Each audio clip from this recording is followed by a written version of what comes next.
it's okay to make mistakes. And how do we talk about that? We're going to have emotional, empathetic attunement misses, and that's part of our work. That's expected. And how do we navigate that? How do we bring it back to, tell me what was going on for you? I missed something. I want to get curious about this.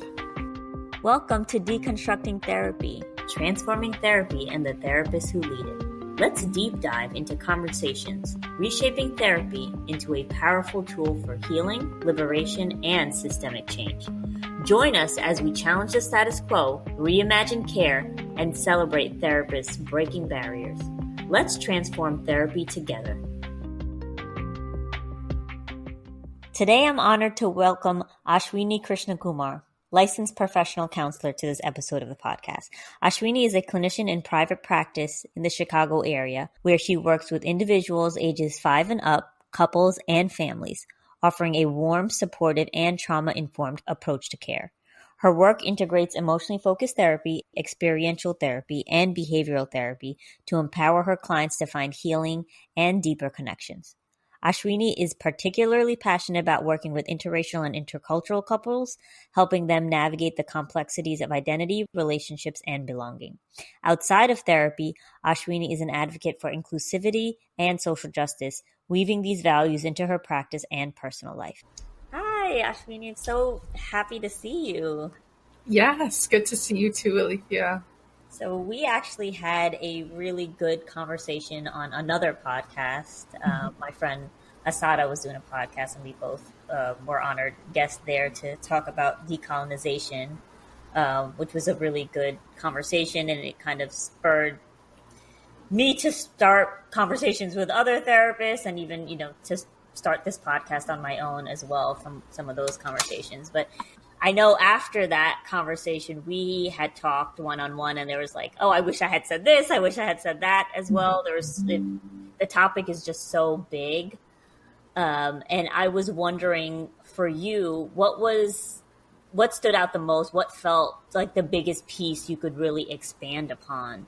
I think the theme that came up for me afterwards, having spoken to some friends that also listened to it, was like empathetic attunement, like how a therapist understands what emotion is showing up in the space and how that can be missed across the board. I think therapists are human, they make mistakes, and they're valuable. But I think cultural differences sometimes can create more empathetic attunement misses. And so how do we talk about that, or how do we get better attuning to our clients of different cultural backgrounds? Again, attunement is just everything in session. Whenever I'm watching my tapes again for session, and it always comes to what did I do wrong, what happened, and it almost always comes down to there's some attunement miss. So for anyone who's not a clinician and maybe not familiar with that, can you first just explain what empathetic attunement is in general? And then maybe we can talk about it in a cultural lens. So empathetic attunement is when a therapist understands what emotion is happening in the room for the client, and how do I, as the provider, make space for it, talk about it, label it for you, validate it, and acknowledge it when it's happening in the room. So it's being able to catch that live emotion, whether you say it's explicit or not explicit, that ability to really pick up on that live emotion in the room. And that's how you know you're having a good therapeutic relationship, right? When you're having that attunement, you feel seen and heard. Yeah. That emotional experience. And when that's not felt or it's misattuned, you can feel it. For sure. And we want that to happen more times than not when we feel attuned to our clients. Individualistic culture will say you protect your individual self, whereas in collective cultures, there's going to be an empathetic miss of, no, I don't want to end my relationship with a parent or a loved one. And why is there that difference there? Why is the cost bigger, I guess, in South Asian culture, in collectivist cultures in general? I think we need our community, right? Especially when the dominant culture takes up a lot of space, and that is what it is, and that's okay. But losing community also means losing identity or proximity to tradition. The cost is We higher. have a relational distress with somebody. If you're in the dominant culture, you can create a distance between you and the other person. You can still hold on to yourself and your identity. The sense of self can still stay intact, maybe even more so intact if you distance yourself from certain distresses. And I'm not trying to invalidate loss in that situation either. There is going to be a component of grief and loss, but there is also a layer of a lack of access to other communal spaces, right? How many temples or mosques are there that you could transition to if you needed to? You have less options. So partly you have to learn to work with some of the distress given the minimal access to communal spaces or community spaces and cultural spaces. So setting a boundary, a hard boundary, may not be healthy for the client. It can get so nuanced, right? There can be a South Asian family that maybe you do need a boundary. Maybe there is just additional toxicity and it's not just something that speaks to culture. Mm-hmm. There might be situations where, hey, we need to look at a third option here. How do you keep your integrity? How do you keep your identity and feel safe relationally, but not put such a hard boundary that the cost of it ends up being losing community, losing identity? I think a lot of times in South Asian culture, people talk about weight and your body image as a way to like acknowledge you or greet you. I do believe more times than not when you hear elders say that or aunties say that, it's coming from a place of care and concern and observation. And sometimes it does hurt or it feels uncomfortable, which does not take away. Both of those things can coexist. Like someone is caring for you and making an observation about, are you okay? Yep. And that's part of being in high context culture versus low context culture, just making statements about observations that are happening. High context cultures are cultures that view relationships and collective experiences over low context cultures. It's more individualistic. The context of what's happening relationally is just less. Okay.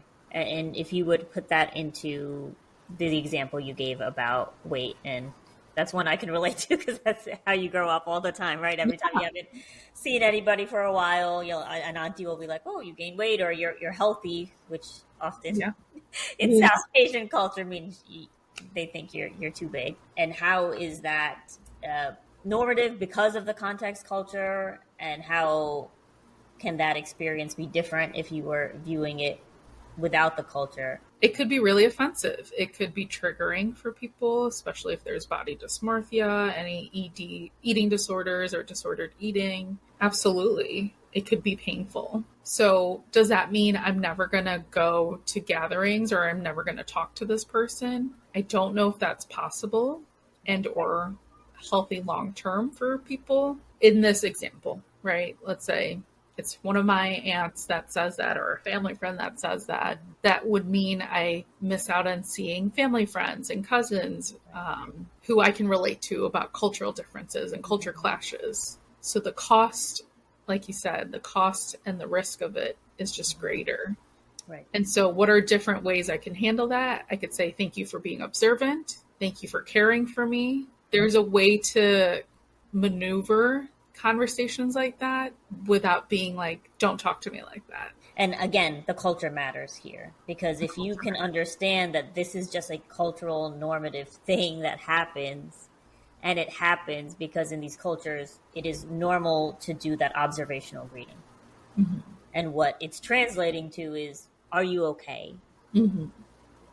I'm checking in to see where everybody's at, where their health is at, and historically to the way you look as a female matters on all these other aspects. Are you going to be taken care of? Are you going to be a partner? Are you going to there's just this normal scanning that happens in our cultures. And historically it's like, are the women okay?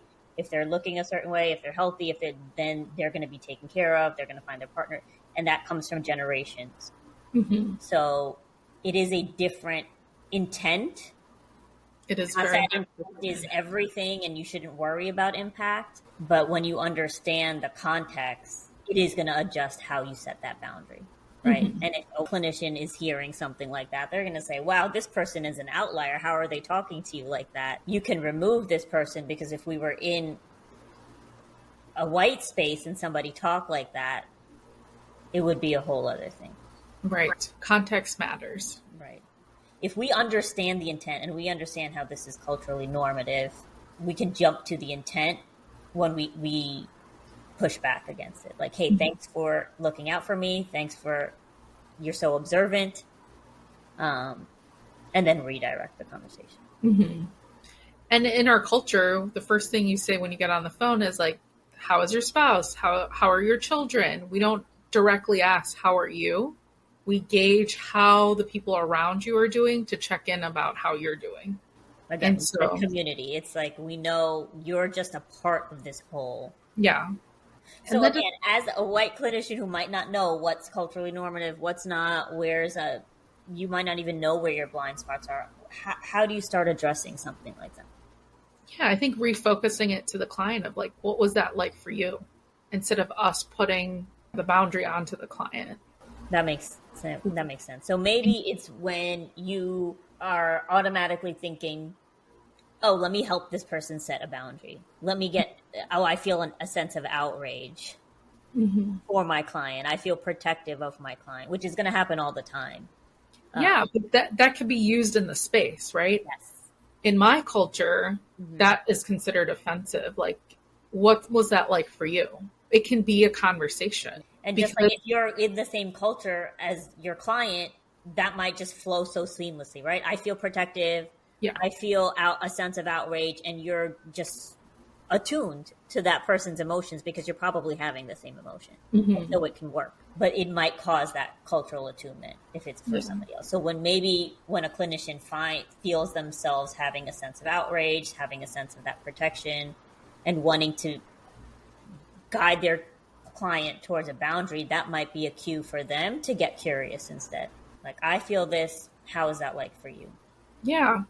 It's a conversation. Again, it's making space for that potential attunement clash that's happening and just putting it all on the table, but still leaning in with curiosity for what's happening for the client. We are needing to create more space in general, right? We're going to probably have to be slower. We're going to have to get more context a lot of times. We're going to have to lean into curiosity. Any other advice for clinicians who might be navigating the space? It's okay to make mistakes. And how do we talk about that? Like I said at the beginning of this, like, we're going to have emotional, empathetic attunement misses, and that's part of our work. That's expected. And how do we navigate that? And how do we bring it back to, tell me what was going on for you? I missed something. I want to get curious about this. Any suggestions of work to do before you start working with certain clients?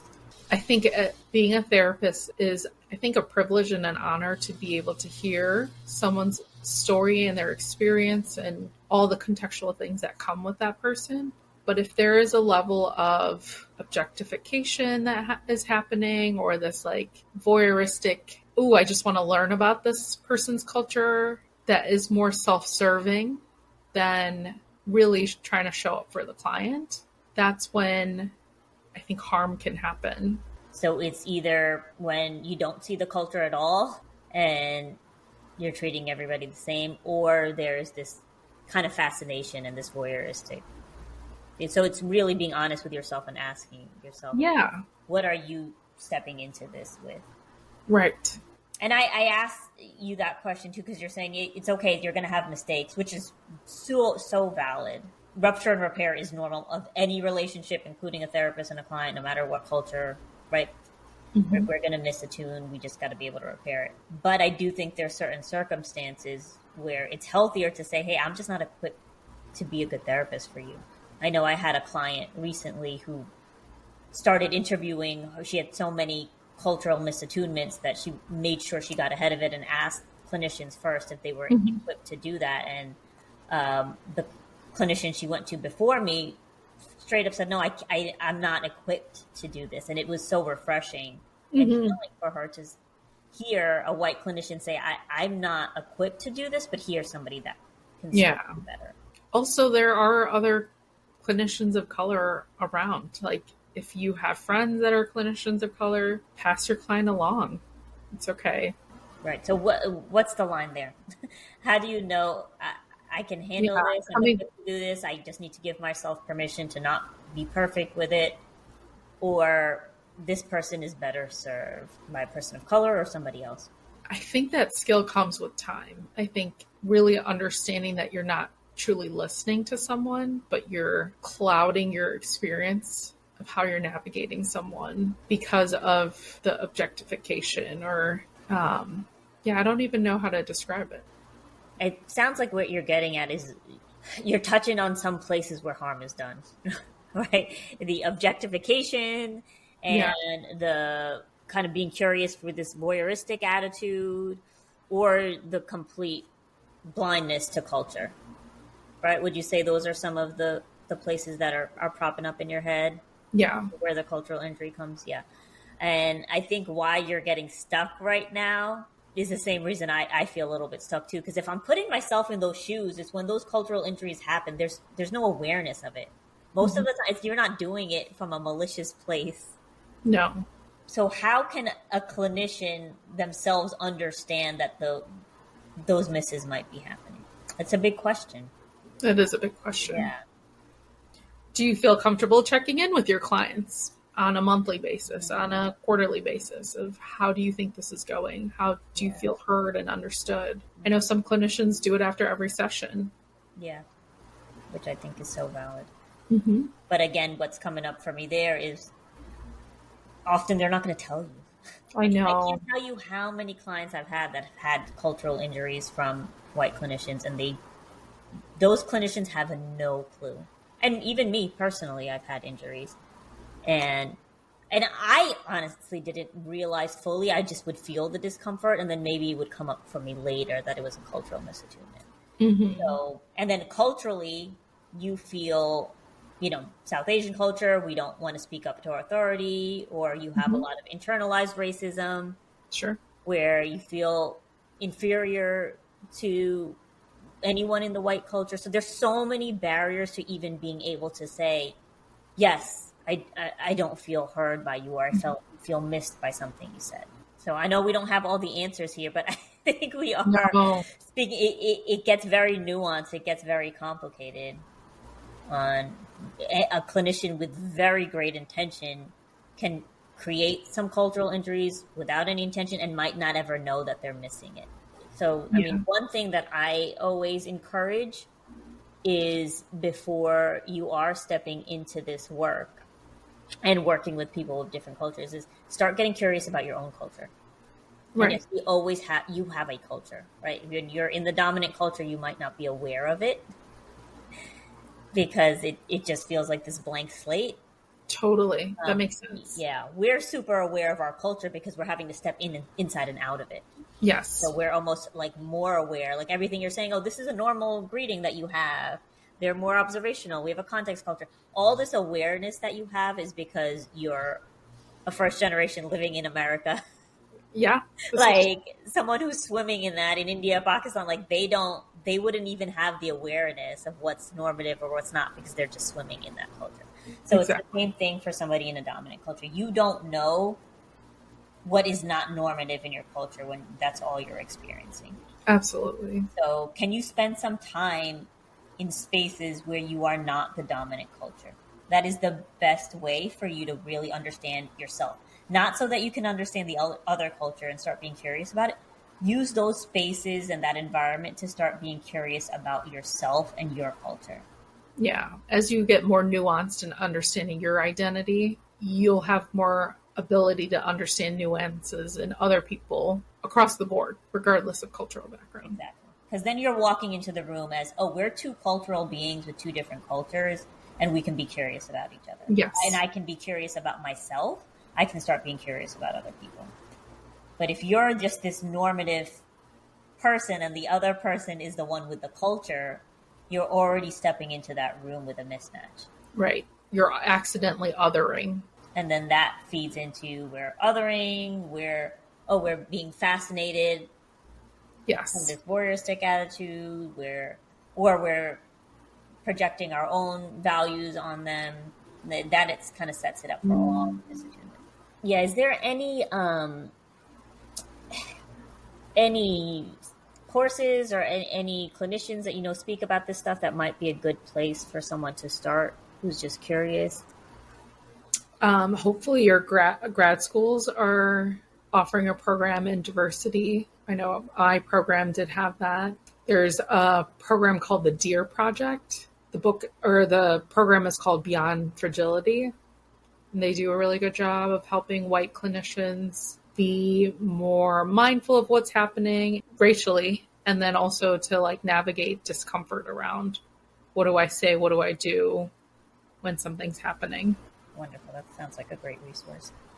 So I was also wondering a bit about your own journey with this. I know I've had my own kind of decolonization journey and kind of growing up here. Did you grow up in the States? I did, yeah. So, I mean, oftentimes people that I know, first generation, you kind of grow up with this more internalized sense of racism, and then you kind of learn and grow. And would you mind speaking to your own evolution with this? Yeah, I think I'm still on that journey that looks different every day for me. I remember in our grad school program learning about diversity, and there's a huge sense of grief that comes with it and validation, but the validation that you are oh, this is not good, that this is actually a real thing, that racism is a thing. It's not just, oh, this person's a jerk. This person does not want you to have this same access to things that they do. Okay. So it kind of put name to some of the experiences you were already feeling. Absolutely. And so that was validating, but then there's also that heaviness of, whoa, this is real. Yeah. Okay. So it was kind of like an awakening for you to get language to some of your experiences. Yes. I think it's important to help label it and identify for clients as well as for myself of it's not me, because there is that experience of internalizing, oh, it's me, I'm different, I'm the problem. I think that's part of human nature. You either internalize stuff or you externalize stuff. So knowing how to do that dance of, okay, when is it me? I need to be accountable for something. And when is it something outside of me? And so that's something I continuously work on. But I think that's what I was learning. Oh, it's not me. This is the system I'm in. This is the community I'm in. So how do we navigate that as clinicians, right? I mean, I think in school and in trainings and all that, we are often encouraged to go do the inner work, which is super helpful. That's where growth comes from, that introspection, that understanding where it's you, even when oftentimes we go outward, it's to mask something that we're not wanting to face inward, right? But that strategy that can be so helpful for growth can also cause harm when we are minimizing real external context, right? Systemic racism, systemic issues, generational trauma. When we are all going inward with all of that and not validating and really recognizing the external situation, we can cause harm. So how do you create that balance? Because you don't want to encourage people to go outward all the time with everything. It's knowing yourself when you have the energy to rest, when you need to rest, and also knowing when you have the energy or the need to speak out about something. Your comfort, whose comfort are you protecting in that space? Am I protecting myself or other community groups, or maybe the dominant culture?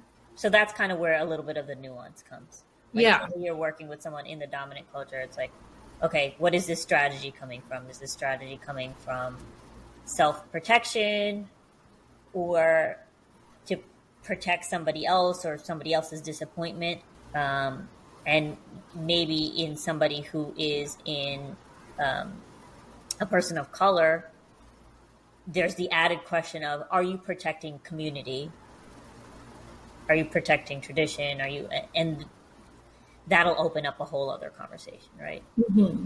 Are you protecting community? Are you protecting yourself? And that's where that miss can happen, right? If you see it as, oh, you're just protecting somebody else's comfort, or you're not trying to have conflict, you're not trying to disappoint somebody else, that might lead you into encouraging your client to have a strict boundary.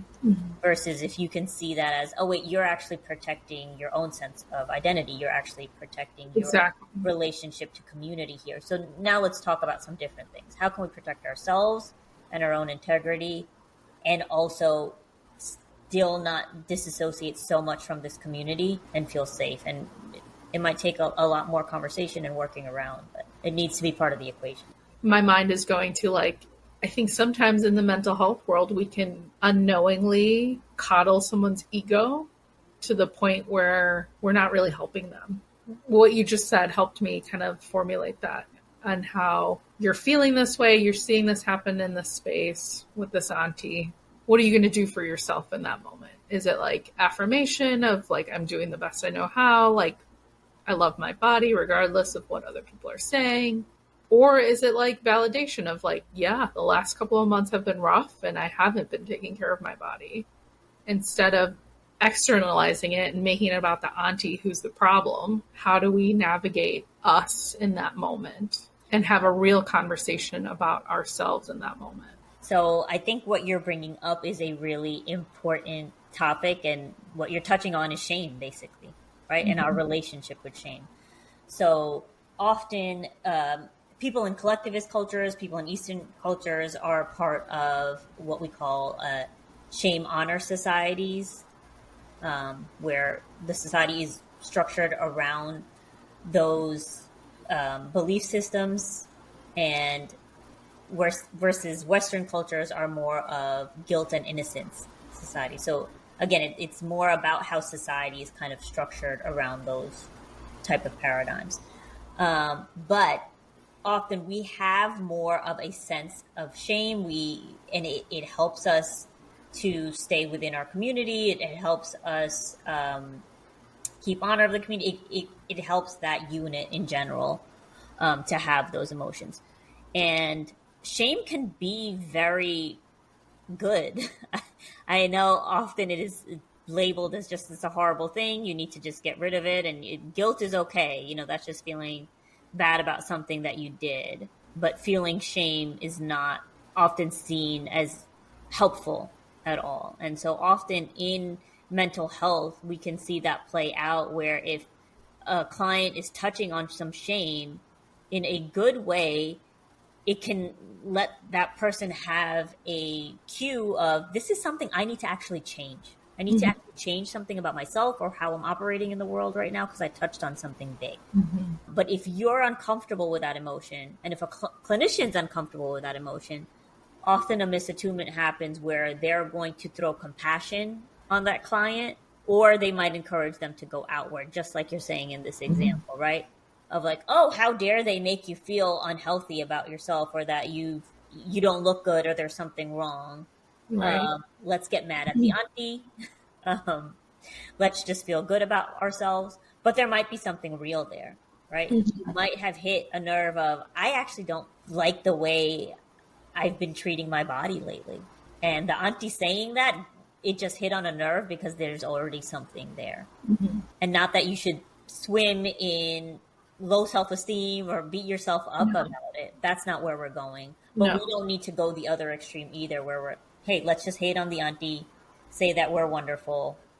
There is this in-between space of those two things if you can tolerate shame. And also, we can't control other people. Yes.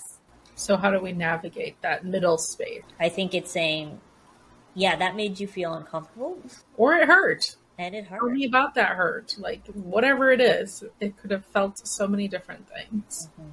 Did it touch on something real? Do you want to be taking better care of your body? Do you want to from an internal space? And that's okay. You can still feel good about yourself and still want that change. Yeah. Or it's a mask for something else emotionally that's happening as well. I didn't do well on an exam and I've been punishing myself. Yeah, look at the richness that can come from being able to really sit in that. It's actually telling me there's more depression here. And you can miss that if you make it about the auntie. You can miss that if you're just going to try to prop somebody out of that hurt or bad feeling into just feeling better about themselves. I'm actually thinking of a client who I'm like, I feel like we're not going deeper. And I think it's because of this. We keep focusing on the aunties. There's some discomfort in sitting with shame, probably, that we need to explore. I mean, I think there's this delicate dance that you have to do back and forth. Because you don't want to invalidate that when you go into spaces, that whole thing with the auntie, it can be overwhelming. Yeah. Like when in my late 20s and I wasn't married, it was like every wedding, everywhere you went to, why are you not married yet? Why are you not where you're supposed to be? And it's overwhelming, and you don't get that in other cultures. So I would need a white clinician to validate that, yeah, that's hard. That's something that I, as a white clinician, don't have to experience that level of shame from a community. And it's real and it's big. And it's not one you can leave because, like we said, the cost is too high. And also, what part of you feels bad that you're still single? Can we talk about your own feelings around this? Right. Yeah. Navigating the interpersonal experience of it as well as the intra-personal experience as well.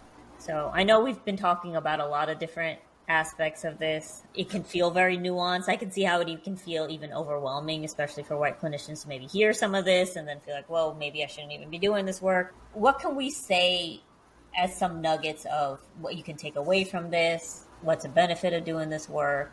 I think sitting with shame, exploring your own experience with shame, letting yourself down, letting other people down. What does that look like, feel like? How have your cultural identities, whatever that may be, religious, maybe your community, regional experiences of what's okay or not okay, how has that been influenced by your shame? Or how does that influence your shame, I should say?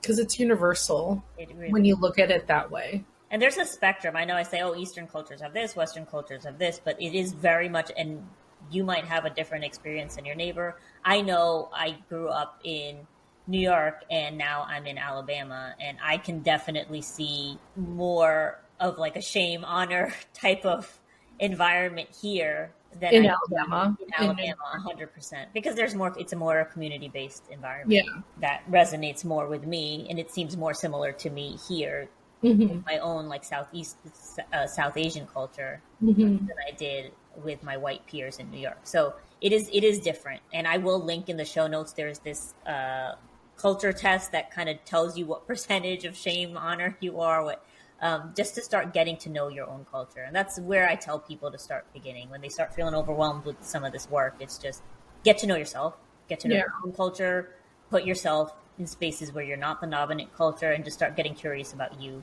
That feels like a much smaller lift than feeling like you have to understand every culture out there. Any other takeaways you have? I want to see this website too and try it as well. Try the test, yeah. Yeah. No, it's good. It is good. You should do it with your partner, so you could see what we both bring in. Right. Oh, this is good. Yeah. I'll have to give it a try. What I'm taking away is, I think, coming back to empathetic attunement, right? And how do we empathetically attune to shame? Because I think that shame is so culturally nuanced. You either are going to miss it or understand it based on your awareness of your cultural experiences with shame on all different levels, and how different levels of society and systems influence your sense of shame. And we also want to encourage clinicians from the dominant culture to be comfortable with shame so that they can go into having these conversations with their clients. That's so true. There's so much in just shame. so much, yeah. So much there. Yeah. So I think those are two kind of good takeaways. Get to know yourself, get to know your own culture, how that differs, and get to know what is your relationship with your own experience and emotion of shame. I think we're both part of the same peer group, and that leader of that peer group had said that once. She's like, as Asians, like we have so much experience with shame. Yeah. Like our environments, our aunties, our elders are like shaming us all the time. All the time. You have to learn to live with it. We have to learn to live with it, so we have a bigger tolerance for it. Yeah. Versus in Western culture, when shame hits them now, like especially with these cultural injuries, like that white fragility, because that shame hits and they don't know what to do with it. Mm-hmm. And then it starts turning into all kinds of other action tendencies. So can you get comfortable with shame? Can you understand what your experience is? Can you understand what you do to jump out of your shame when you're uncomfortable with it? And how to self-soothe. How do you manage that distress? Great questions. Well, this was a really good conversation. Yes. I always appreciate you. I hope we can continue. Absolutely. I love these chats. Yeah. Is there anything that you want to give a shout out to, website, anywhere where people can find you if they want to learn more about you, your work you do? People can find me. They can Google my name, Ashwini Krishnakuma, LCPC, a licensed clinical professional counselor. Yeah, I know I did a shout out to the DEAR Project. That's a great organization. Sounds like a great resource. I'm going to go check it out. And so I'll link all this into the show notes, and I'll also put a link to the podcast that me and Ashwini were in earlier. You guys can check that out as well. Take care. Thank you. Join the movement and keep the conversation going at deconstructingtherapy.com and follow us on Instagram at deconstructingtherapy.